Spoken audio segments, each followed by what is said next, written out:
कर्ज फेडण्यासाठी किडनी विकल्याचा दावा एका शेतकऱ्यांनी केलाय। रोशन कुडे चंद्रपूरच्या नागभीड तालुक्यातल्या मिंथूर इथले रहिवासी आहेत। सावकाराने पैसे देण्याचा तगादा लावल्यामुळे आपल्यावर किडनी विकण्याची वेळ आली असं रोशन यांचं म्हणणं आहे। सावकाराच्या सल्ल्यामुळे 8 लाख रुपयात किडनी विकल्याचा आरोप रोशन कुडे यांनी केला। किडनी लक्ष्मण माझ्या मागील तगादा लावला की त्याच्यानंतर लक्ष्मणने आम्हाला हलवणे वर्ष आपण फेडून ठेवलं। त्याच्यानंतर माझा भाऊ रात्री 12:30 वाजता पण वरून पळून गेला, गेटवरून लावून। त्याच्यानंतर त्यांनी मला पण सोडला। दरम्यान शेतकऱ्याला कर्ज फेडण्यासाठी किडनी विकावी लागते दुर्दैव आहे। वारंवार सांगूनही सरकार शेतकऱ्यांच्या मागण्यांकडे कानाडोळा करत आहे असा आरोप ठाकरेंच्या शिवसेनेचे नेते अंबादास दानवेंनी केला। सावकाराला अटक व्हावी अशी मागणीही त्यांनी केली।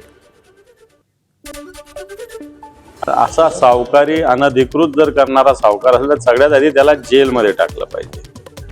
आणि दुसरी गोष्ट की शेतकऱ्याला किडनी विकावी लागते। आम्ही सातत्यानं शेतकऱ्याच्या कर्जाविषयी सरकारला बोलतो, सरकार हे कानावर घेत नाही, फक्त चुकीच्या खोटाड्या घोषणा सरकार करतं। परंतु एका शेतकऱ्याला किडनी विकावं लागणं स्वतःचं कर्ज फेडण्यासाठी याच्यासारखं दुर्दैव नाही। ह्या गोष्टी महाराष्ट्रात होतात, त्याच्यापेक्षा हे मोठं दुर्दैव आहे। नाशिकमध्ये अखिल भारतीय संत समितीने आक्रमक भूमिका घेतली आहे। तपोवन परिसराला अधिकृत तीर्थक्षेत्र घोषित करण्याची जोरदार मागणी संत समितीकडून करण्यात आली। तसंच त्र्यंबकेश्वर आणि तपोवन परिसरात मद्य मांस विक्री पूर्णतः बंद करण्याची मागणीही करण्यात आली आहे। झाडांच्या आडून विरोध करणाऱ्या लोकांची चौकशी व्हावी अशी मागणी करत विरोधकांना विदेशी फंडिंग होत आहे असा गंभीर आरोप संत समितीने केला आहे।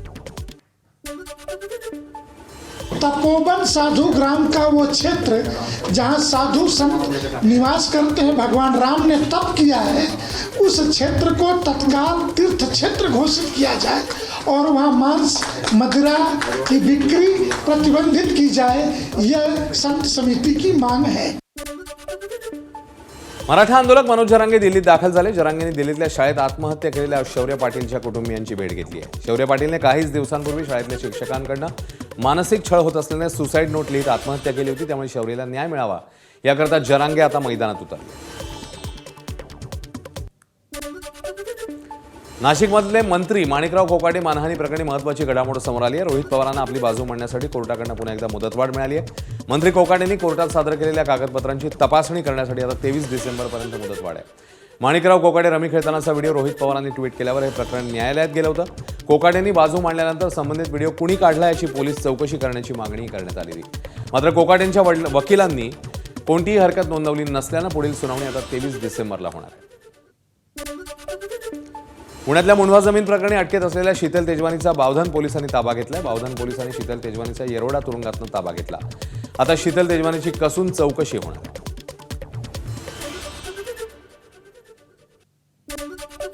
पुण्यामधल्या सावित्रीबाई फुले विद्यापीठ चौकातील उड्डाणपूल पाडावा लागला, त्यामुळे आता मगरपट्टा आणि गाडीतळ येथील उड्डाणपुलाचे पाडकाम करावं लागेल। मात्र या चुकलेल्या उड्डाणपुलावरनं राज्यकर्त्यांना दोष दिला जातोय अशा शब्दात उपमुख्यमंत्री अजित पवारांनी महापालिकेच्या अधिकाऱ्यांना खडेबोल सुनावले आहेत।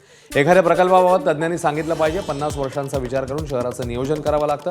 मात्र ते चुकलं की राज्यकर्त्यांना दोष दिला जातो। अशाच चुका होत राहिल्या तर पुढील पिढी माफ करणार नाही असा इशारा अजित पवारांनी दिला। मागे तुम्हाला आठवत असेल, आपला विद्यापीठाचा एक ब्रिज पाडायला लागला, इथं सिद्धार्थ आहे, त्यांनी पण त्यावेळेस ते बघितलं। परंतु पुढच्या 50 वर्षाचा विचार करता तो पूल ठेवून चालत नव्हतं। पण काही पुणेकर असं म्हणणार की बाबा काही वर्षापूर्वी बांधलेला पूल हे पाडतात, मग त्यावेळेस बांधताना यांना अक्कल नव्हती का? अरे पण अक्कल कुणाला पाहिजे? त्या टेक्निकल लोकांना पाहिजे ना, इंजिनियर लोकांना पाहिजे, ज्यांनी त्याचं शिक्षण घेतलेलं आहे, त्यांनी हे सगळ्या गोष्टी बघायच्या असतात।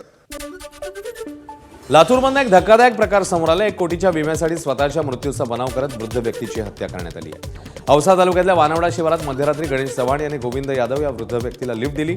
यानंतर त्यांची हत्या करून त्याच्या मृतदेहाला आपल्या सीटवर बसवलं। एवढंच नव्हे तर मृतदेह आपलाच आहे भासवण्यासाठी गणेशने आपल्या हातातली कडही त्यांच्या हातात घातला आणि कार पेटवून दिली आहे। मात्र पोलिसांना घातपाताचा संशय आला आणि गणेश चव्हाणचे कॉल डिटेल्स त्यांनी तपासले आणि त्याचा खेळ संपुष्टात आला। गणेशने पैशांसाठी रचलेल्या बनावात निरपराध गोविंद यादव यांचा मात्र बळी गेला।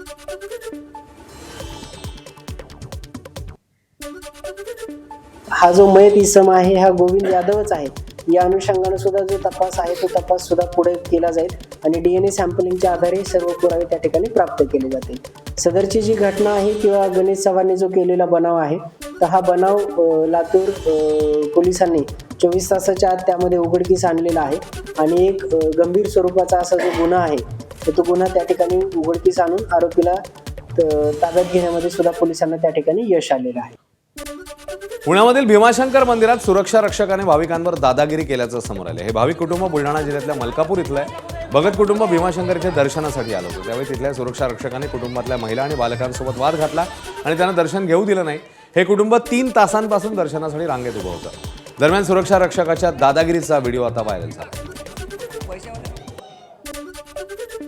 एक 400 मीटरची लाईन होती. 400 मीटरच्या लाईनच्या दर्शनाकरता आम्हाला जवळजवळ 4:45 तास लागले. 4:45 वाजता आम्ही दर्शन बारीमधनं आतमध्ये गेलो, दर्शन केलं. दर्शन करायच्या ठिकाणी पण तिथं जे सिक्युरिटी गार्ड आहे ते महिलांना असे व्यवस्थित दर्शन करू देत नव्हते. त्यानंतर मी बाहेर आल्यानंतर तिथल्या सिक्युरिटी गार्डना विचारलं, पूजाला विचारलं की बाबा ही दुसरी लाईन कशाची आहे, तर त्यांनी त्या विषयावर माझी वाद घातली. सांगलीच्या वाळवा तालुक्यातल्या बहे इथल्या कुटुंबाने ईश्वरपूर पोलीस स्टेशनमध्ये आत्मदहनाचा प्रयत्न केलाय. ग्रामपंचायतीत घरपट्टी आणि पाणीपट्टी भरण्याबाबत विचारणा करण्यासाठी गेलेल्या महिलेला अपमानास्पद वागणूक दिल्याच्या निषेधार्थ या कुटुंबाने पोलीस ठाण्याच्या आवारातच अंगावर ज्वालाग्रही पदार्थ ओतून घेत आत्मदहनाचा प्रयत्न.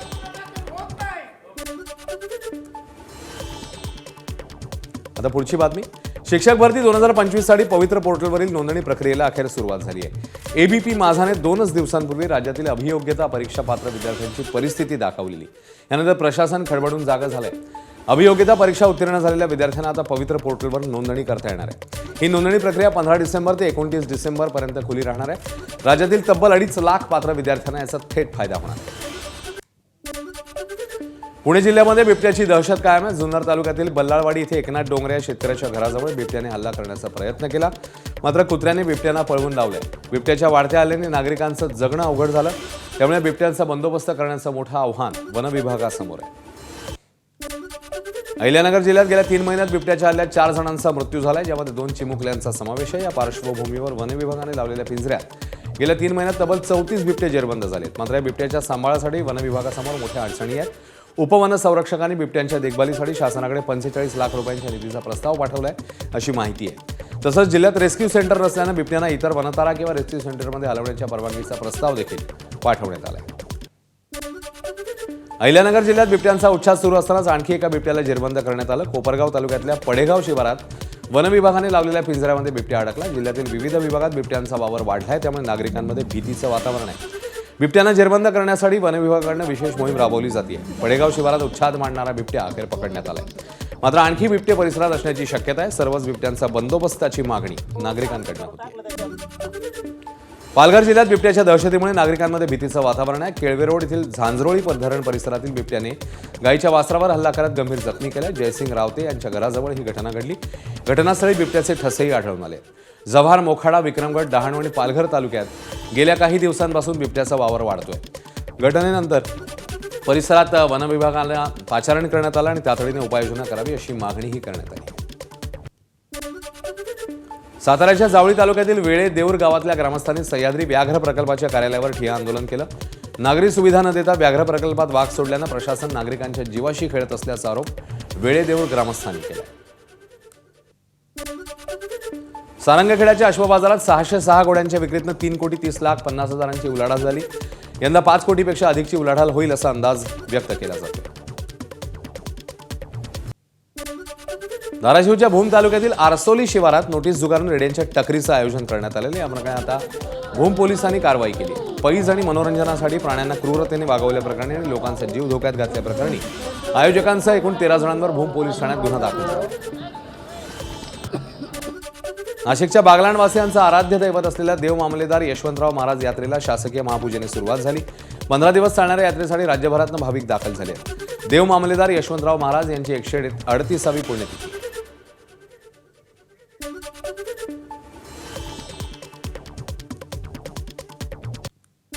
नॅशनल हेराल्ड प्रकरणी मनी लॉन्ड्रिंग प्रकरणामध्ये काँग्रेस नेते सोनिया गांधी आणि राहुल गांधींना मोठा दिलासा मिळाला. ईडीने दाखल केलेल्या आरोपपत्राची दखल घेण्यास दिल्लीतल्या राऊज एव्हेन्यू न्यायालयाने नकार दिला. या प्रकरणी सोनिया गांधी, राहुल गांधींसह एकूण 7 जणांना न्यायालयाकडून दिलासा मिळालाय. मात्र गरज भासल्यास ईडीला पुढील चौकशी सुरू ठेवता येईल असंही न्यायालयाने स्पष्ट केलं. उत्तर प्रदेशातल्या मथुरा येथील यमुना एक्सप्रेसवेवर भीषण अपघात झाला. दाट धुक्यामुळे 11 वाहनांची एकमेकांना धडक बसली आहे. या धडकेनंतर बसला आग लागली. अपघातात 13 प्रवाशांचा जागीच मृत्यू झालाय. 25 जण गंभीर जखमी आहेत. 25 जण जखमी आहेत किंवा यावर मुख्यमंत्र्यांनी शोक व्यक्त केलाय.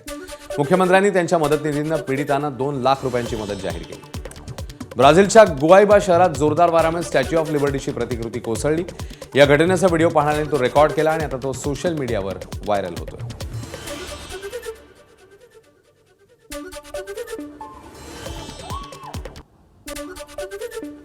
न्यूयॉर्क सिटीमध्ये यंदाच्या मोसमातली पहिली बर्फवृष्टी झाली आहे. सेंट्रल पार्कवर बर्फाची चादर पसरली आहे. नागरिक या बर्फवृष्टीचा आनंद घेताना पाहायला मिळतात.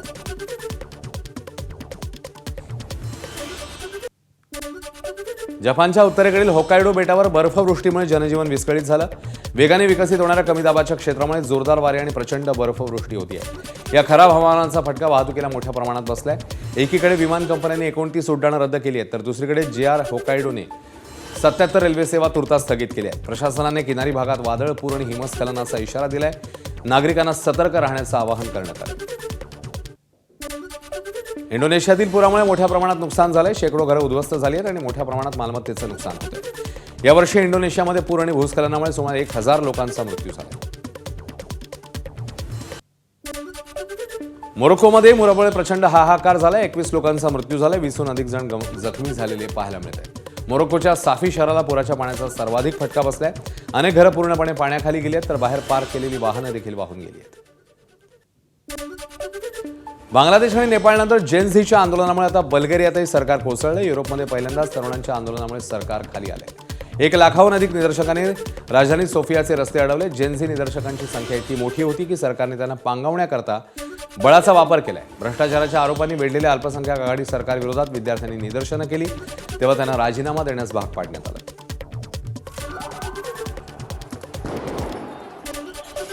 बहुप्रतीक्षित बॉर्डर 2 चित्रपटाचा ट्रेलर प्रदर्शित झाला. 23 जानेवारी देशभरात बॉर्डर 2 चित्रपट प्रेक्षकांच्या भेटीला येतोय. या चित्रपटात सनी देओल, दिलजीत दोसांझ, वरुण धवन, आहान शेट्टी मुख्य भूमिकेत आहेत. सामने एक हिंदुस्तानी फौजी खड़ा पाओगे जो आंखों में आंखें डालकर सीना ठोक के कहेगा, हिम्मत है तो आ, ये खड़ा है हिंदुस्तान.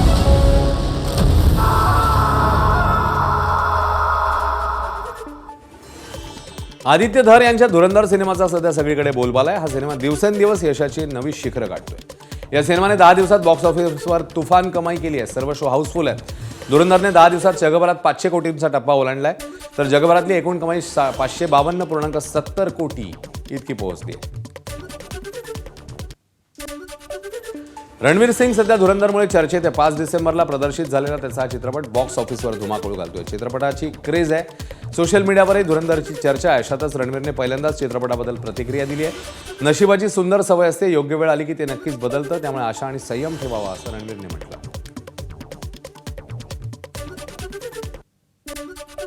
IPL 2026च्या मिनी ऑक्शनला सुरुवात झाली. या ऑक्शनमध्ये 2 कोटी मूळ किंमत असलेल्या खेळाडूंवर बोली लावण्यास सुरुवात झाली.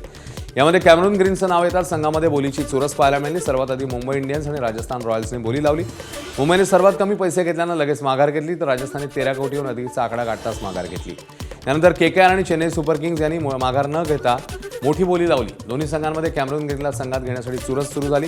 अखेरीस KKRने बाजी मारत कॅमेरून ग्रीनला 25 कोटी 20 लाखांच्या सर्वाधिक किमतीसह ताफ्यात सामील केलं. त्यानंतर ग्रीन हा IPL ऑक्शनमधला सर्वात महागडा परदेशी खेळाडू ठरलाय. खासदार संजय राऊत यांनी मनसे अध्यक्ष राज ठाकरेंची शिवतीर्थवर जाऊन भेट घेतली. दोघांमध्ये युती संदर्भात महत्त्वाची चर्चा झाली. महापालिका निवडणुका जाहीर होताच ही पहिलीच भेट आहे. यावेळी राऊतांसोबत अनिल परबही उपस्थित होते. दरम्यान उद्धव आणि राज ठाकरे मुंबई, पुणे, नाशिक, कल्याण, ठाणे, पुणे या 6 महापालिका एकत्र लढवणार आहेत. ठाकरेंच्या शिवसेनेचे खासदार संजय राऊत यांनी ही माहिती दिली. उद्धव ठाकरे आणि राज ठाकरे हे एकत्र आलेले आहेत. मुंबई महानगरपालिका, ठाणे, कल्याण डोंबिवली, मीरा भाईंदर, पुणे आणि नाशिक या प्रमुख महानगरपालिकांमध्ये आम्ही एकत्र लढतो आहोत. बाकी इतर महानगरपालिकेमध्ये स्थानिक पातळीवरती जे दोन्ही पक्षाचे कार्यकर्ते आहेत ते निर्णय घेतील. ठाकरेंची शिवसेना आणि मनसेच्या नेत्यांची जागा वाटपासंदर्भात यापुढे एक बैठक होणार आहे. ठाकरेंच्या शिवसेनेकडनं विधान परिषदेतले आमदार अनिल परब आणि खासदार संजय राऊत तर मनसेकडनं बाळा नांदगावकर आणि इतर नेते यांच्यामध्ये जागा वाटपावर बैठक होईल. युतीच्या आणि जागा वाटपाच्या अंतिम चर्चा सुरू असताना दोन्ही पक्षातले नेते एकत्र येऊन आता चर्चा करणार आहेत. महापालिका निवडणुका जाहीर होताच आदित्य ठाकरे मुंबईत शिवसेना पदाधिकारी आणि कार्यकर्त्यांचा मेळावा घेणार आहेत. करून दाखवलंय ते अभिमानाने सांगूया असं म्हणत ठाकरेंची शिवसेना प्रचाराचा नारळ फोडणार आहे. संध्याकाळी वरळी येथील NSCI डोममध्ये आदित्य ठाकरे शिवसैनिकांना मार्गदर्शन करणार आहेत. मुंबई महापालिकेत मागील 25 वर्षात शिवसेनेने केलेलं काम त्याचा लेखाजोखा ठाकरेंची शिवसेना प्रचारात मांडेल आणि विरोधकांच्या टीकेला उत्तर देईल. या मेळाव्याला उद्धव ठाकरे देखील उपस्थित राहतील अशी शक्यता आहे. ठाकरेंच्या शिवसेनेच्या प्रचाराचा आज नारळ फुटणार असल्याचं किशोरी पेडणेकरांनी म्हटलं. दरम्यान मुंबईकर सुज्ञ आहेत, ते भूलथापानं बळी पडणार नाहीत, 1500 रुपयांना फसणार नाहीत असा हल्लाबोल देखील पेडणेकरांनी केला.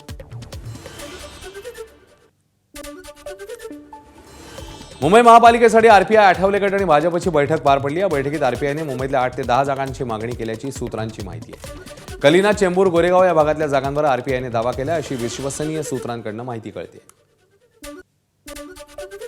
भाजपचे खासदार अशोक चव्हाण यांनी काँग्रेसवर टीका केली आहे. काँग्रेसमध्ये आता मुंबईत फारसं काही राहिलं नाही आहे, त्यामुळे त्यांनी निवडणूक लढवली काय नाही लढवली काय फारसा फरक पडत नाही असं अशोक चव्हाण म्हणतात. यावर विजय वडेट्टीवारांनी अशोक चव्हाणांना प्रत्युत्तर दिलं. आमची मुंबईत ताकद आहे की नाही हे येणारा काळच सांगेल असं वडेट्टीवारांचं म्हणणं आहे.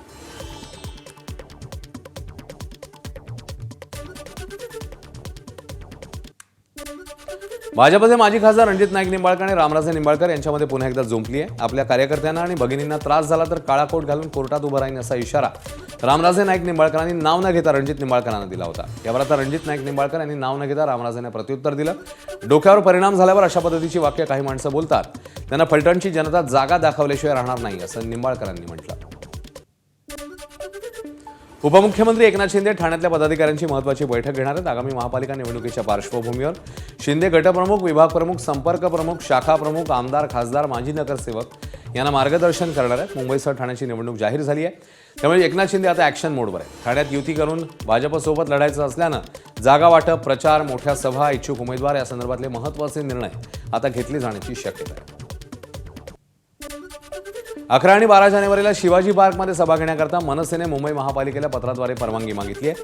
मात्र याबाबत पोलिसांकडून अजून कोणताही निर्णय झाला नाही आहे. मुंबई महानगरपालिकेच्या प्रचार सभेसाठी मनसेने पत्र दिले आहे. प्रचाराच्या शेवटच्या टप्प्यात सभांच्या दृष्टीने महत्त्वाचं असलेलं शिवाजी पार्क मैदान कोण गाजवणार याकडे सगळ्यांचं लक्ष आहे. महापालिका निवडणुकीनंतर एकनाथ शिंदे शिवसेनेत भाकरी फिरवणार असल्याची सूत्रांची माहिती आहे. पालिका निवडणुका शिंदेंच्या शिवसेनेतील मंत्र्यांची लिटमस टेस्ट आहे. पक्षांतर्गत मोठे फेरबदल होतील अशी माहिती सूत्रांनी दिली. काही नव्या चेहऱ्यांना मंत्रिपद दिलं जाईल अशीही महत्त्वाची माहिती कळते. तर महत्त्वाची पदांवर कोणाची नेमणूक होते याकडे आता सगळ्यांचंच लक्ष आहे.